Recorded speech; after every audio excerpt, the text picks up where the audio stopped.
Good afternoon. Here's what's making news this Friday, the 13th of March. The federal government announces drastic measures to ensure fuel security, releasing hundreds of millions of litres into the petrol pipelines. While the pump pain's set to continue globally, Iran's new supreme leader promising to keep the Strait of Hormuz blocked. A carjacking gone wrong has resulted in a fatal crash in Melbourne's west. A 15-year-old dead, several others, including innocent victims, are in hospital. Two shot during a brawl in a Sydney park, the injured found in a car fleeing police. Qantas to front up more than $100 million to customers, settling a COVID cancellations lawsuit. Plus, the Claws are out. The Pussycat Dolls announce a reunion tour, but half the group haven't been included and they aren't happy about it.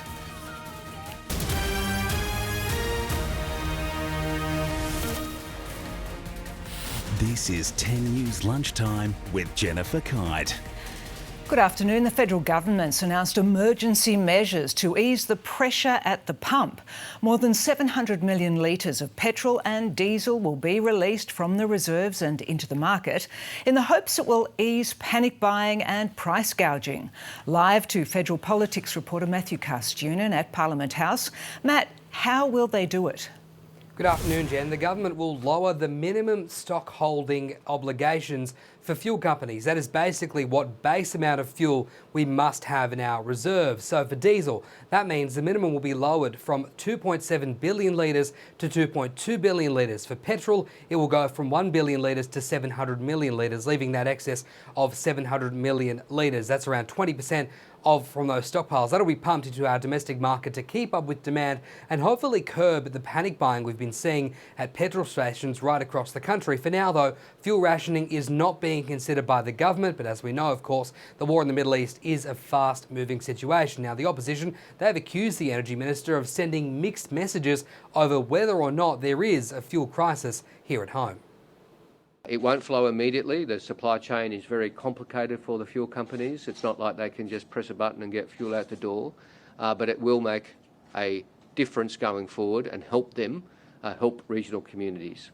Only 2 days ago, Chris Bowen was saying there is no issue whatsoever, nothing to see here.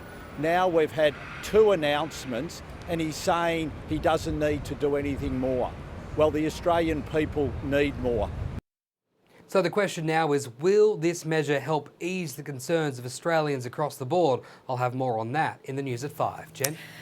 Matthew Castunan in Canberra, thank you very much. And to the latest in the Middle East now, and the United States is right now urgently seeking answers on the disappearance of a military refuelling jet which went down in western Iraq.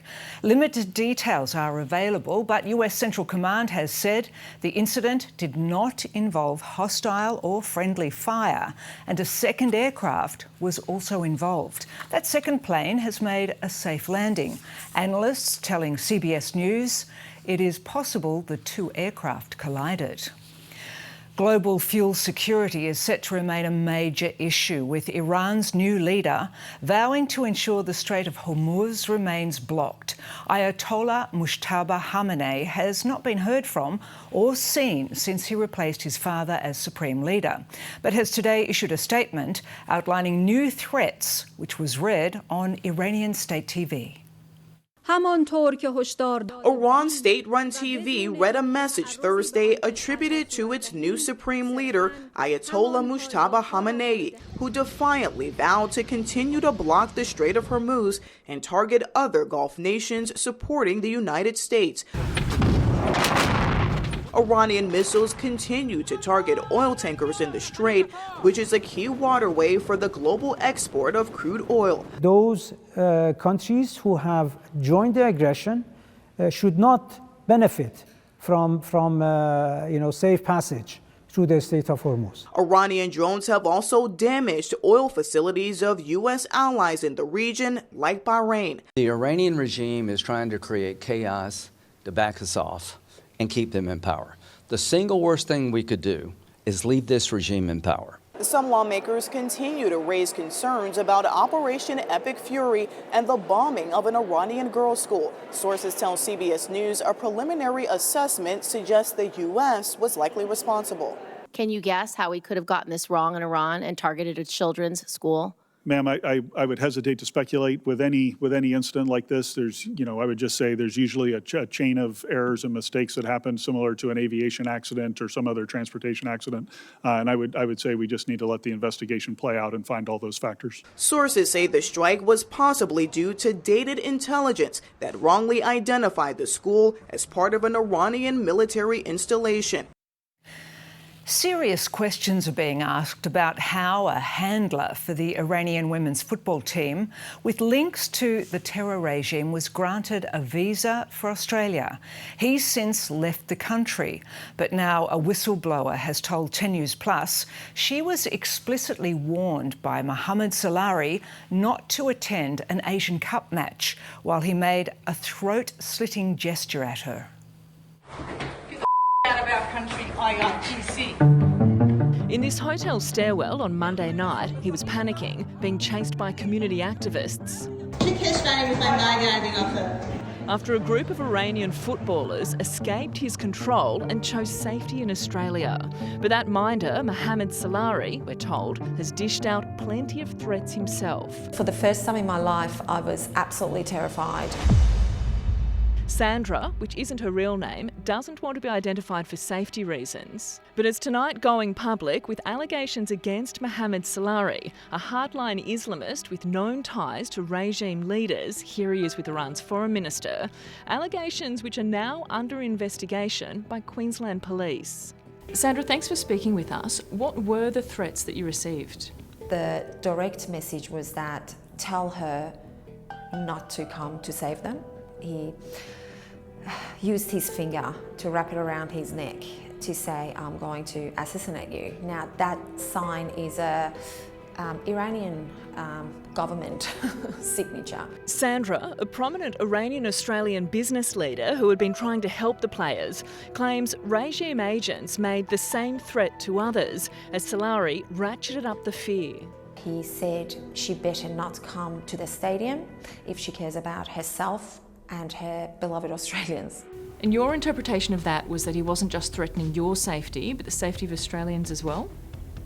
Yes, I actually communicated that with Queensland Police Services, and I was told by QPS that the AFP has been informed and they've put in place appropriate risk measurement factors to vet the stadium to ensure that nothing gets taken up into the field and, they were looking for a bomb threat or people walking in with guns. Just to clarify that, you're talking about risk management strategies. Were you concerned that something could have happened in the stadium?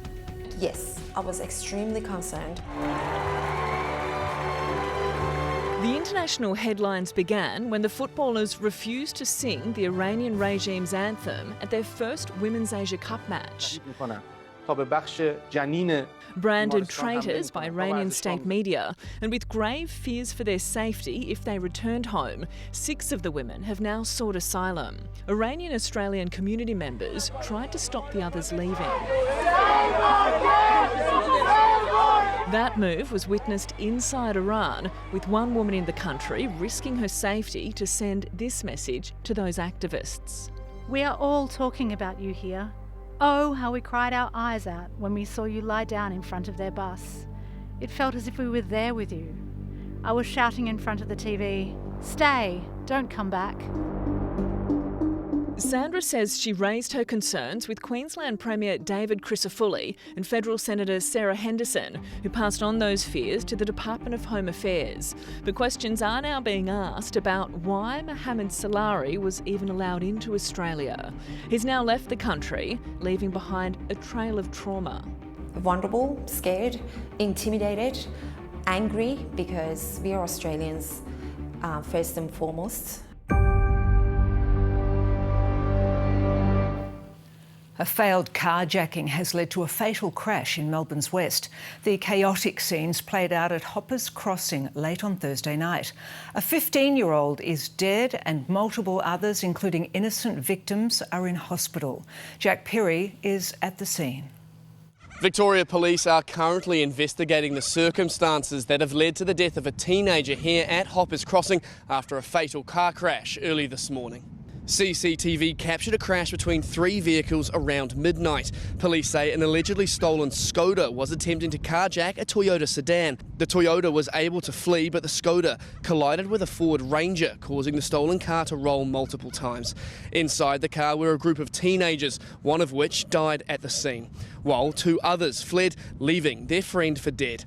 With the help of the dog squad, a 17-year-old boy and a 16-year-old girl were located nearby and taken to hospital with non-life-threatening injuries under police guard. One of the occupants of the Skoda, a 15-year-old boy, has been ejected during the rollover and received fatal injuries, dying at the scene. A front seat passenger, a female, has sustained 2 broken legs. She's been conveyed to hospital for treatment. A third occupant of the car was arrested at the scene. Several occupants of the car have then decamped and ran from the scene, leaving the 15-year-old to die in a cowardly act. Oh, it's so sad. It's so sad.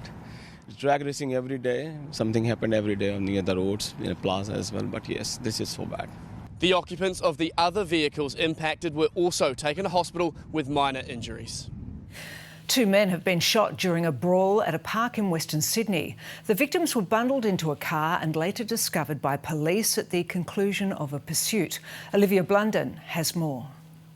An argument has taken an ugly turn, ending in 2 people wounded late last night after 15 of them were gathered at a park in Chester Hill before shots rang out. I just heard a bit of some sort of a brawl. Some boys were, it's normal that people they do talk, but this time was a bit louder than usual. And after that, the suspects didn't stick around. After a short pursuit, a black Audi was pulled over and inside, the injured men, aged 22 and 24, no strangers to police, believed to have been shot in the leg and back. Both taken to hospital, one since discharged. Multiple items of clothing were seized at the scene, along with a ute and the sedan, while forensics collected casings for further testing, before the riot squad then canvassed for clues. Yes, it is unfortunate this has occurred in a public place. Obviously, the use of firearms in any public place setting is not something that we would encourage at all.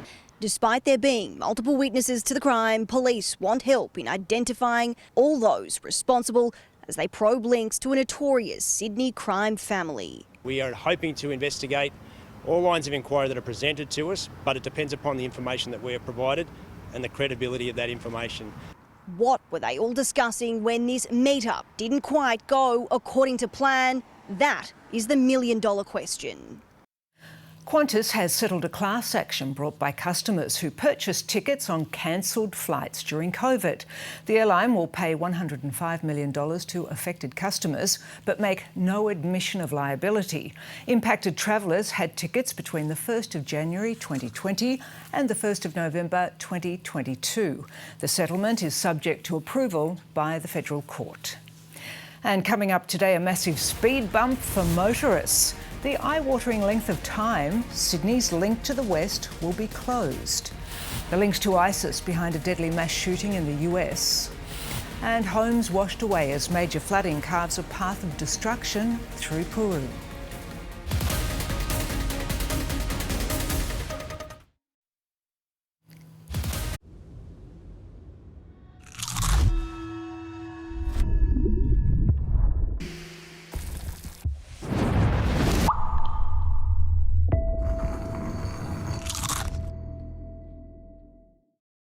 Go Harvey Norman, save big. Samsung 2025 TV clearance on now. Save over $260 on this 55-inch mini LED TV. Save over $700 on this 65-inch OLED TV. Plus save big on soundbars. Must end Monday. Best prices at Harvey Norman now. The AFL is back and so is Tab's Miss by One. If you miss by one on any AFL disposals market, Tab will still pay you out as a winner. Now that's something to shout about. Tab, where are Imagine what you could be buying instead. At TAFE New South Wales, we believe everyone has a gift. Find yours as you develop your literacy, numeracy and digital skills, preparing you for your dream career. Enrol now. Search TAFE New South Wales. Companies everywhere bought into AI. Problem is, nothing works together. That was not me. Only the ServiceNow AI platform breaks down the walls. It integrates anything, any workflow. Any data source. And with the AI Control Tower, we can finally manage all our AI. The ServiceNow AI platform lets you connect and control everything to put AI to work for your people. Take a seat, Nick. On a chair. Easiest if everybody just moves down one? No, okay. I'm a different kind of cop. We knock down the doors other cops don't want to. He's Al Capone with a badge. Make us come after you. We'll get you. Stream every episode of The Shield for free on 10.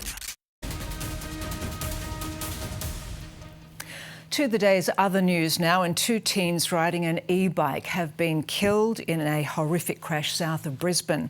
Logan locals are now pleading for urgent change before more people get hurt. Tiani Reid has the details.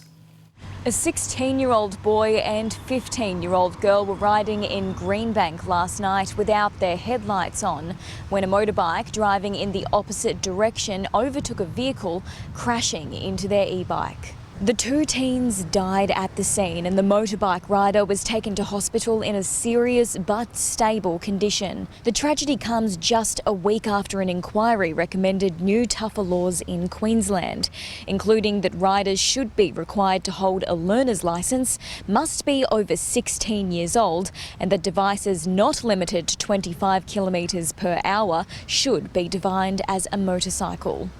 Just across the border, frustrated residents in Tweed Heads have held a forum with police this morning, calling for more to be done to crack down on e-bike safety. Here's what they had to say. If the law is not enforced, it becomes a suggestion. If it's only a suggestion, only the good guys do the right thing. I'm thinking about prevention. Prevention of the younger kids. Do we need to start going to the primary schools? The New South Wales government is currently reviewing rules around e-bikes where children as young as 12 could be banned from riding the devices. A trial could also give police dyno units to test for illegal and modified bikes. If officers find that any don't comply, they have the power to seize and crush the devices. The Great Western Highway, which links Sydney with the New South Wales Blue Mountains and Central West, will be closed for at least 3 months. The state government today announcing it will put on extra rail and bus services to assist with transport through detours. It says the major geotechnical failure at Mitchell's Causeway is a serious situation, with 90 staff working to assess the damage. The bridge has been closed since March the 8th, impacting local businesses and freight operators that use the stretch of road. US investigators are working to establish the motive behind an attack on a synagogue in Michigan. A man armed with a rifle ploughed into the place of worship, which also houses a school, in his car. He was only stopped by the synagogue's security. Authorities say a man rammed a vehicle into Temple Israel in West Bloomfield. After the vehicle caught fire, law enforcement sources tell CBS News the suspect exited the vehicle with a rifle. Temple security confronted and killed him. I confirm that we are leading the investigation right now as a targeted act of violence against the Jewish community. Synagogues around the world have beefed up security since Israel and the U.S. went to war with Iran. Authorities in West Bloomfield were also on alert for the possibility of anti-Semitic violence. There was no lack of preparation. In addition, all Jewish facilities in the area are going to have a lot of extra presence around it until we figure this out. President Trump, speaking at a White House event, called the attack a terrible thing. It's absolutely incredible that things like this happen. Law enforcement sources say mortar-type explosives were found in the suspect's vehicle. This is a tough time. It is a tough time, but we will get through this. We'll get through this together. We'll get through this stronger. Temple Israel also houses an early childhood center where 140 children were present during the attack. No students or staff were harmed. Meanwhile, a mass shooting at Old Dominion University in Virginia is being investigated as an act of terrorism. Witnesses say Mohammed Bailo Jallow yelled Allah Akbar before opening fire, killing one person and injuring two others. He later died after he was subdued by other students, but his cause of death is unknown. The 36-year-old had previously been jailed for providing aid to ISIS in 2016. Hundreds of homes have been damaged by severe flooding in Peru. Heavy rains caused a river to overflow southeast of the capital, Lima. Mud, tree trunks, large boulders and other debris flowed through the streets, causing structural damage to homes and businesses. Local officials have worked tirelessly to clear the mess and redirect the river to mitigate further risk. Well, up next, a check of the day in finance. Plus, the countdown is on. We'll speak with a retired Tilly ahead of the side's quarterfinal clash with DPR Korea. And Jack Osborne's touching tribute to his late father, Ozzy.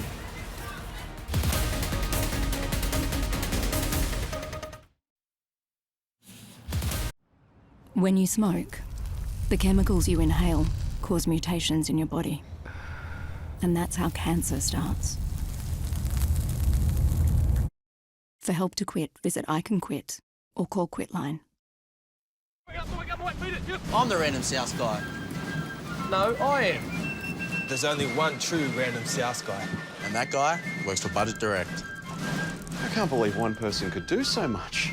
Most awarded? Yes. Go the Rabbitohs!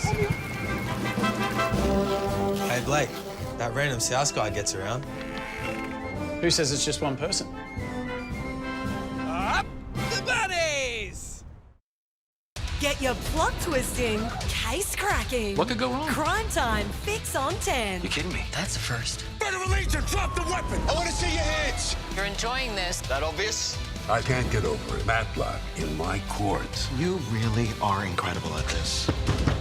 Federal agents! Why does this feel so wrong? I was gonna say fun. This is a lucky fluke.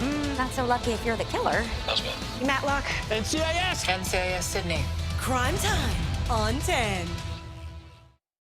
The Tillies have made it to the quarterfinals. Now, will they beat DPR Korea to make it to the semis? Make some noise and get behind them. Tonight, live on 10 and Paramount Plus. All Simon wants is redemption. And on Survivor Sunday, he finally gets his chance. I'm looking down the barrel of the move of my career. This move will be my redemption. Survivor Sunday on 10. Well, time now for a check of the day's finance, and joining me is Juliet Sali from AusBiz. Juliet, shares in one of our defence companies has hit a record high amid the war. What are the details? That is right, Jennifer. Analysts have had their eye on defence companies for some time, given all the geopolitical concerns we're facing. And today, Electro-Optic Systems has hit a record high on the ASX after it secured 2 orders for counter-drone systems worth $64 million from customers in the Middle East and the United States. Now, the company says it's also held continued discussions with several Middle Eastern governments regarding the supply of anti-drone systems, given the war in the region, which could accelerate its opportunities. But it did add there's no guarantee that any additional orders will be secured. Yesterday, the stock came under quite some selling pressure because one of its contract wins didn't sufficiently meet the ASX expectations. But year-to-date, shares are up 14% compared to a flat move on the overall market, as the war provides opportunities for investors looking into a lot of these defence companies. Jennifer. Well, Juliet, how are the rest of the markets looking today? We are a little bit firmer at lunchtime, despite starting in the red after a negative night on global markets, caused, of course, by the war and these ratcheting higher oil prices. You can see the ASX 200 is up by 0.1%. That's Electro-Optic Systems there, up by an impressive 14%, and rival Drone Shield up almost 5%. Qantas shares under a little bit of selling pressure as it settles that $105 million class action stemming from the pandemic. Rival Virgin is tracking higher. The Aussie dollar is still still very solid, particularly amongst these expectations. The RBA will increase rates at its March meeting next week. It's just under 71 US cents, $1.21 against the Kiwi. And overnight, the war in the Middle East saw oil prices rise by 9% back to $100 US a barrel, just easing off those highs during Asian trade. Gold just a little bit weaker as well, but still above $5,100 US an ounce. Jennifer. OK, Juliet Sarli from AusBiz, thanks for your time. And still ahead today, the Prince and Princess of Wales get to work. Why the royal couple are taking an important trip down the Thames. And a former Tilly joins us ahead of the side's must-win match at the Asian Women's Cup.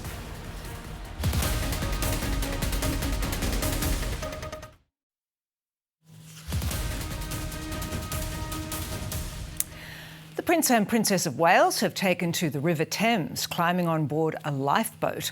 The pair grew their sea legs during a visit to the charity's Tower Lifeboat Station in London. William and Kate met with crews and volunteers, thanking them for their life-saving rescue work along the busy waterway. The royal couple also made a few surprise stops around the city, including visiting a local brewery and brushing up on their pint-pouring skills. Well, the countdown is on to the Matildas' all-important quarter-final match against DPR Korea at the Women's Asian Cup tonight. To preview it, former Tilly Chloe Berryhill joins me now from Perth. Chloe, this is a must-win football match for the Matildas. Can they get the job done tonight?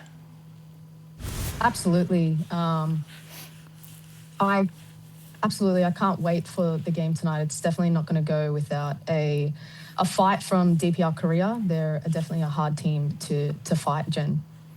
Well, Chloe, a lot of our audience may not know a lot about DPR Korea, but they have had, as you say, a solid run so far in the tournament, haven't they?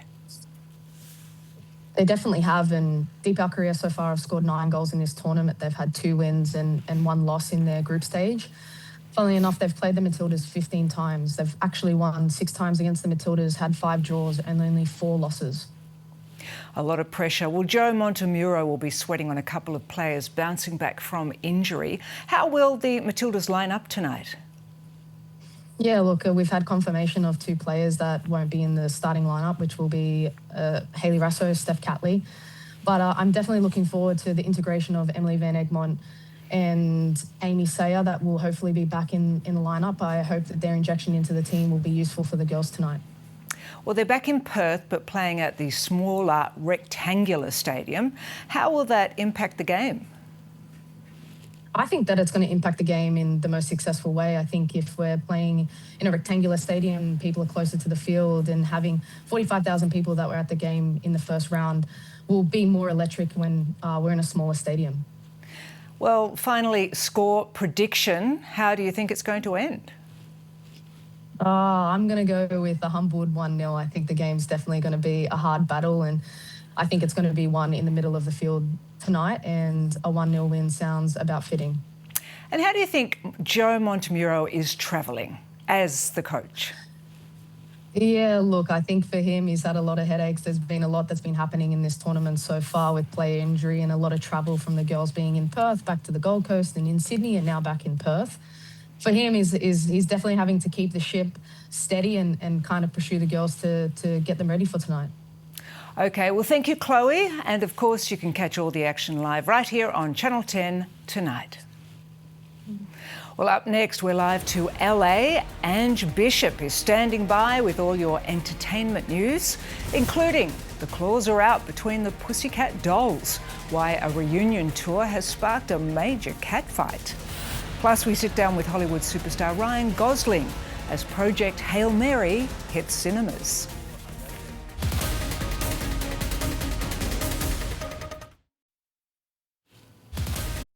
The gold here is so good, the walls are on. 10's new streaming exclusive is a modern-day gold rush. You've ripped me off since day one. It's meant to be a partnership. You are bleach.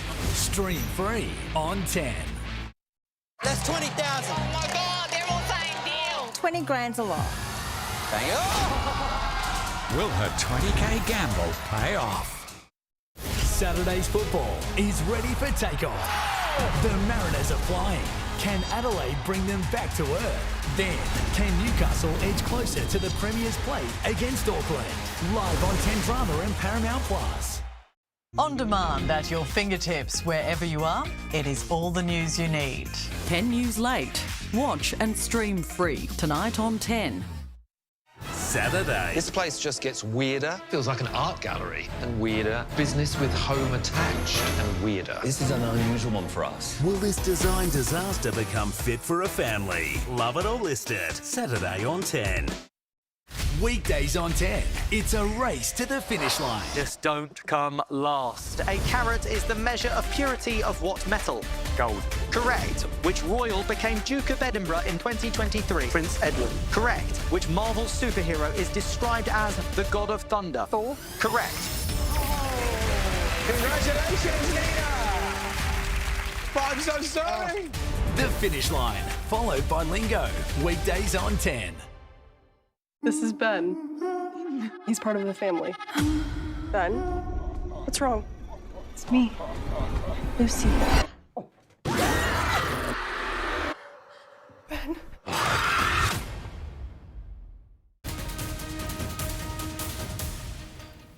Well, now it's time for your Feel Good Friday news with Daniel Doody. Hello, Daniel. Happy Friday. Great to see you again, Jen. You are a fan favourite here on Lunchtime.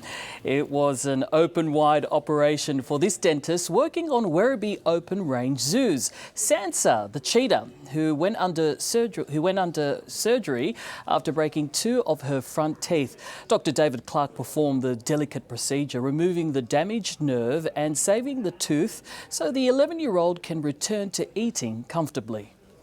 So in breaking the teeth, what she's done is she's exposed the pulp, which is the nerves and blood vessels.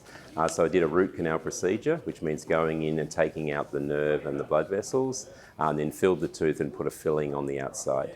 It went really well, 100% success. Cheetah's teeth are really interesting because they're essentially just a small cat's teeth, but in a big cat. So like a cat at home, identical. The operation was a success, and although she's in her golden years, Sansa still has plenty of energy. Keepers say she remains a very active cat who spends much of her time watching the neighbouring animals across the savannah. Aussie actor, writer and director Angus Thompson is taking a new challenge this March, and it's one that's already changing lives. After receiving his very first bike, specially modified to suit his needs, Angus has set himself an ambitious goal, riding 300 kilometres during Cerebral Palsy Awareness Month. The ride isn't just personal, he's raising funds for the Cerebral Palsy Alliance, hoping to support others living with the condition. We wish him all the very best and to all those taking on the challenge. And finally, Jen, do you know this person? A Victorian father has won the big Powerball jackpot, $50 million. After initial attempts to contact him went unanswered, an email was sent of the exciting news, and he hasn't stopped crying since. Me too, I would have started crying as well. What makes this win even sweeter, he only spent $6.30 playing just 4 games.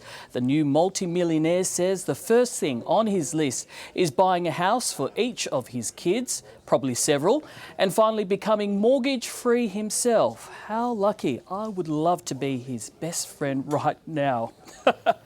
And Jen, if only I could afford to buy a jet and get you over to Sydney. Wouldn't that be nice?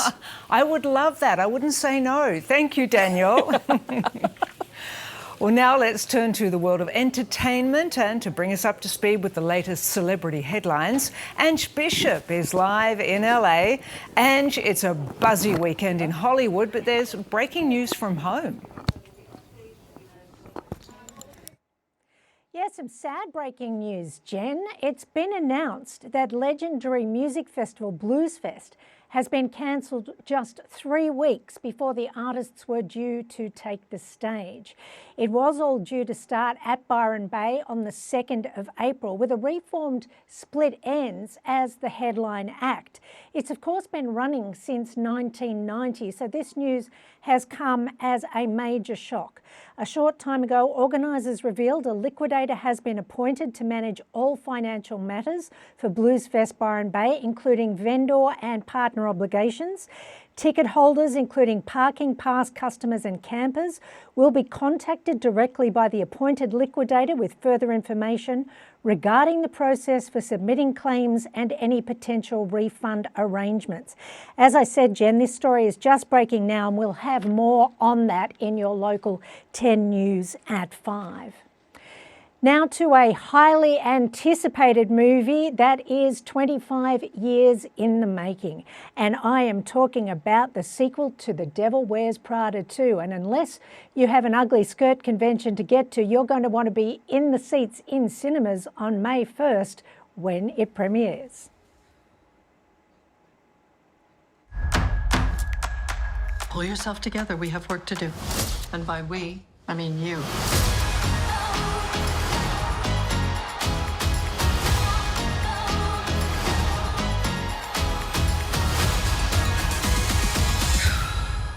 Wait. I hope that's not what you're wearing tonight.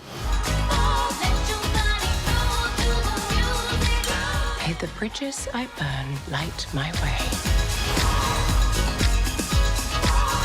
And you were there when these images were taken. And the models were encouraged to mill around like starving goats in the parking lot of a methadone clinic in New Jersey. Well, what am I not allowed to say? Methadone? New Jersey. Miranda Priestley as icy as ever. The Pussycat Dolls have made a major announcement. What is going on? You promised this big announcement all day. What is happening? Well, we're back. We're back. And we're going on tour. No! This is insane. Don't you just love a reunion? Releasing their first new music in 6 years, Nicole Scherzinger, Ashley Roberts and Kimberly Wyatt are bringing the girl group back for a massive tour across Europe and the US. Unfortunately, no dates for Australia have been announced, but claws are crossed. The band, originally a 6-piece, are now reforming as a 3-piece, which has left a few licking their wounds. 2 former members of the Pussycat Dolls, Carmen and Jessica, claim they weren't asked about the reunion and were blindsided. The son of the late legendary rocker Ozzy Osbourne of Black Sabbath fame has some good news for fans and the family today, and that is with the birth of his little girl, who has the name Ozzy Matilda Osbourne. There's the caption on social media. It is almost an Australian name as well. The newborn was pictured lying next to a cuddly bat toy, another tribute to his father who passed away last July. Ozzy Matilda is the couple's 2nd daughter together and Jack's 5th child. It's only a few sleeps till the 98th Oscars and all the stars will be walking down the red carpet. But it's setting up for a genuine surprise. Usually we have some firm favourites by this time, but things are still very much up in the air. Voting is closed, campaigning is over, and award season has come to a head. The Oscars are almost here, and Australians have 2 acting hopefuls to root for this year, Jacob Elordi and Rose Byrne, both nominated for the very first time. But with Academy members given even more time to vote, this year's ceremony is anyone's game. So how has award season stacked up so far as we enter the final stretch? Starting with Best Supporting Actress, one battle after another's Tiana Taylor took the Globe, and Sinner's Wunmi Masaku claimed the BAFTA. But they're up against weapon star Amy Madigan. She was last nominated 40 years ago for her film Twice in a Lifetime. And with both the Critics' Choice and ACTA under her belt, she's poised to take the Oscar. Our very own Jacob Elordi is up against some tough talent to beat for Best Supporting Actor. He scored the Critics' Choice for his role as Frankenstein's creature. Now, But he'll have to topple the winner of both the BAFTA and ACTA, Sean Penn, for his role in One Battle After Another. Like your mother had a smart mouth and I buried her. Aussie powerhouse Rose Byrne is eyeing up the Academy's Best Actress award after already winning a Golden Globe in comedy for If I Had Legs, I'd Kick You. This isn't supposed to be what it's like. This isn't it. This can't be it. But Byrne's got tough competition, up against Hamnet star Jessie Buckley. That place in your head is now more real to you than anywhere else. Who's taken out many of the major awards so far this season. Best Actor, meanwhile, has been most mixed of the majors. Timothy Chalamet could be a bet after winning both a Golden Globe and Critics' Choice for Marty Supreme. But if history has a say, the Oscar might just go to the winner of the actor, Michael B. Jordan, for his double-duty role in Sinners. Nah, we cousins. In Sinners, which won Top Gong at the Actors, and with its record 16 Oscar nominations, might also take out the biggest award of the night, Best Picture. But only if it wins the battle with, well, one battle after another. Stephen Christie, 10 News. Now, of course, other Australians who could take home Oscars are Fiona Crombie for her costume design on the movie Hamnet, and Nick Cave for his amazing song on the Train Dreams soundtrack. So good luck to all the Aussies. Now, one movie we may be talking about this time next year in the awards race is called Project Hail Mary, and it stars Ryan Gosling, and it's based on the best-selling sci-fi novel by Andy Weir. And in this movie, Ryan's character is on a mission to save the planet, and he makes a pretty special friend along the way.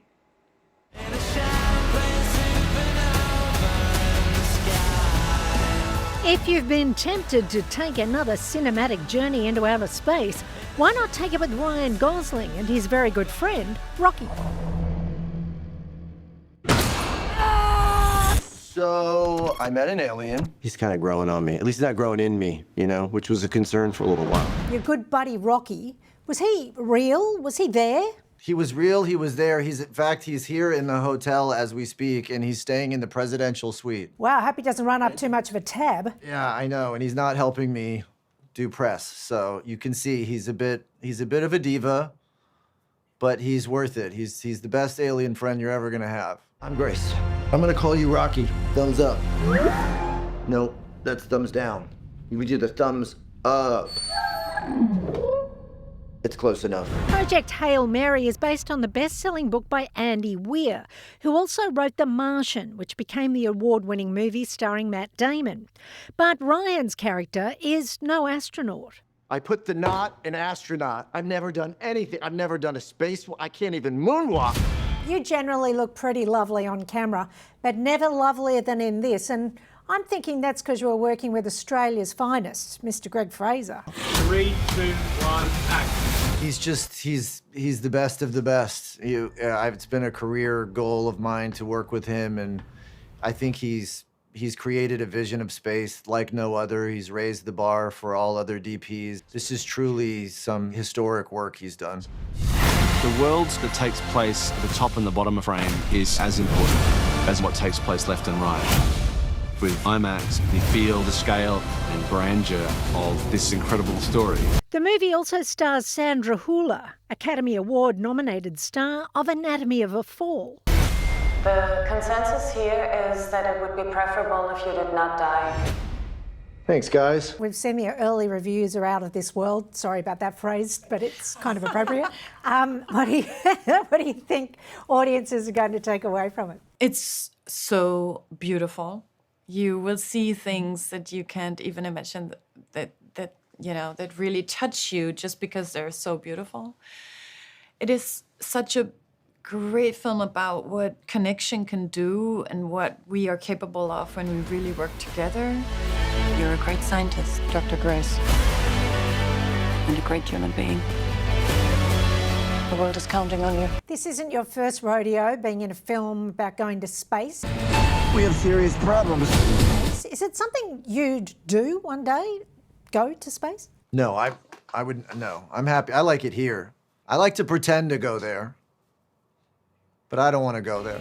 I want to stay here. Call it fist bump, by the way. Fist my bump? No, It's fist bump. It's not the same. Now, in this film, the world is in jeopardy. But you were on jeopardy. What did Ryan write down? He wrote down, what is IDK? He didn't know and I'm told by our judges, we will accept that. An ACL tear is also known as an IDK, internal derangement of the knee. Well done, Ryan. What did you wager? Everything. You double your score to 51,200. Ryan Gosling, congratulations. What a Hail Mary from our champion, Ryan Gosling. Wow. Can you talk me through that result? Because I'm going to say, it looked a bit dodgy to me. It was a real Hail Mary. You know, you miss 100% of the shots you don't take. So I bet it all, and look what happened. It's a miracle. Project Hail Mary opens in cinemas on the 19th of March. Angela Bishop, 10 News. And it looks great. We love Ryan Gosling, and you do have the best job in TV. Thanks, Jen. We'll see you soon. And coming up after the break, a look at the weather with 10 News meteorologist Josh Holt.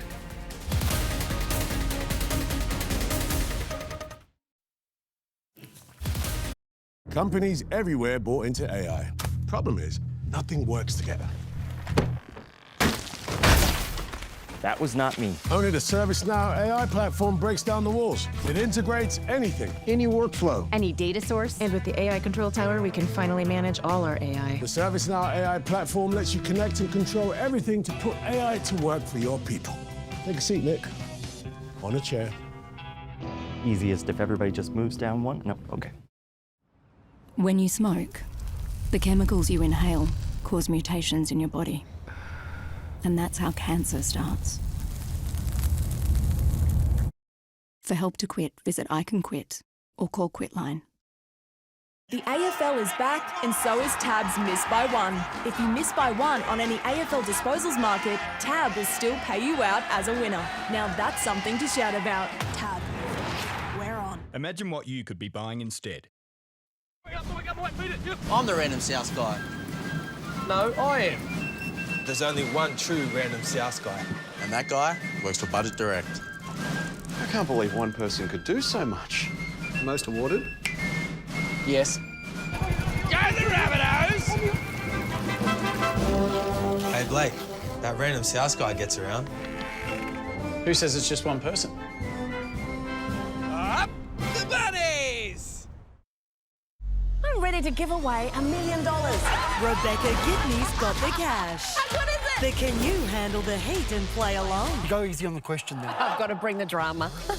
Millionaire Hot Seat. Stream now on 10. Well, it's time now for a check of the weather with 10 News meteorologist Josh Holt. Josh, thunderstorms have caused flight disruptions.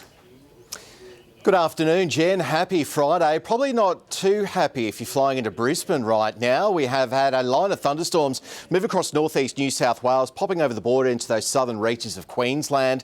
Now, as a result of that, there are some very heavy showers associated with that activity, and that has caused the visibility to drop in and around parts of Brisbane Airport. So I've had reports that some flights have been turned away.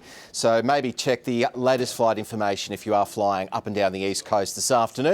Let's take a look at the satellite imagery, and you will see that cloud associated with those thunderstorms popping up through that area. Now, these thunderstorms formed on the line of a southerly change that moved up the New South Wales coast yesterday and is pushing into southeast Queensland this morning. Now, due to there being so much available moisture in the atmosphere, these thunderstorms are tapping into that and producing incredible amounts of rain in very short periods of time. We've seen 30 to 50 millimetres fall in those regions in a very short period of time. And as a result, reducing the visibility through the lower part of the atmosphere, and obviously planes don't like landing in that. Let's take a look at the synoptic pattern. You can see a big broad area of high pressure over the southern states of Australia. Winds tending onshore for parts of the Queensland and east coast. We will see some showers through those regions, in particular through the north of Queensland. But what I want to show you on this map is that rain building across northern Australia once again. And again, within the last couple of weeks, we've seen that rain hit areas of outback Queensland and through through inland parts of the Territory. Looks like we're going to get a double dose over the next few days of that. Partly cloudy for Ipswich tomorrow, 29 the top, partly cloudy for Brisbane and 27. For areas of Sydney, a little bit cloudy for your Saturday, but look, don't stress, it will be dry for the first part of the weekend, with the city topping out at 25 tomorrow. For Melbourne, partly cloudy. Have a look at that, 24 degrees for the weekend. Looking very nice in and across Werribee, Avalon and Geelong too. For southern areas of Tasmania, Hobart sunny and 23. South Australia not letting us down tomorrow. 29 the top, sunny skies for Elizabeth Gawler and through Nurriupta there in the Barossa Valley. 30 degrees for Perth, 29 and partly cloudy for Bickley and 30 degrees for Jandakot as we round out Saturday afternoon. So I must say, Jen, a pretty good forecast as we venture into the 2 best days of the week. Enjoy. We'll take that. Thank you, Josh. And that's the latest news for this Friday, the 13th of March.